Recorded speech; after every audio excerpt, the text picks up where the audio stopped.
Welcome back, everyone, to Textual Criticism. This is a continuation of the series, The Sources of the Hebrew Bible. Today we're looking at part 2 of the text from Qumran, and we're going to be looking at the date of the Qumran texts, their publication, and the 5 types of text that can be found at Qumran. So radiocarbon dating, carbon-14, has dated these texts to approximately 2,000 years old. For example, 1Q Isaiah A was dated between 202 and 107 BCE.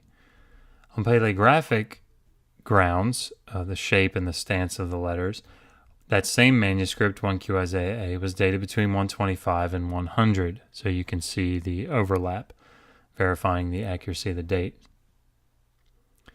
The texts were published in the Discoveries in the Judean Desert, or DJD, Volume 1, came out in 1955. There are also many online resources. A quick Google search will show you a number of them. The Dead Sea Scrolls Digital Library, the Digital Dead Sea Scrolls. If you have a program like BibleWorks, they'll have a link to an online resource. So there are many things out there that you can get a hold of the Qumran texts.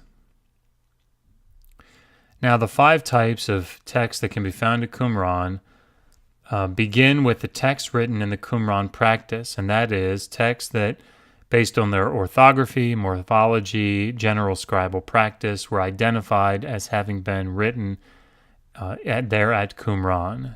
And those texts make up approximately 20% of the overall biblical texts that are there. Secondly, you have the proto-Masoretic texts, so the consonantal framework of the MT, for example, 1Q Isaiah A. These make up approximately 35% of the biblical texts at the site. The pre-Samaritan texts represent the texts upon which the Samaritan Pentateuch was based. These make up approximately 5% of the biblical texts of the Torah there at the site. The 4th group of texts are those that are close to the presumed Hebrew source for the Septuagint. So the Hebrew texts that presumably form the basis of the Septuagint, the Greek translation of the Old Testament. So for example, 4Q Jeremiah B and 4Q Jeremiah D, their arrangement as far as the verses and the shorter text, these characteristics closely resemble the Septuagint. So these texts make up approximately 5% of the Qumran biblical texts.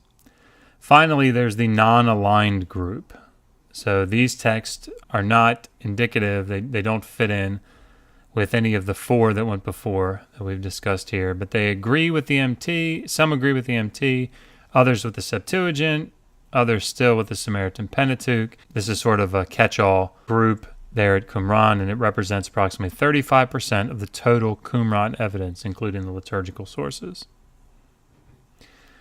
Now, tomorrow we're going to finish up Qumran by looking at the significance of the Qumran text, particularly as it pertains to textual criticism. So stay with us. Thanks.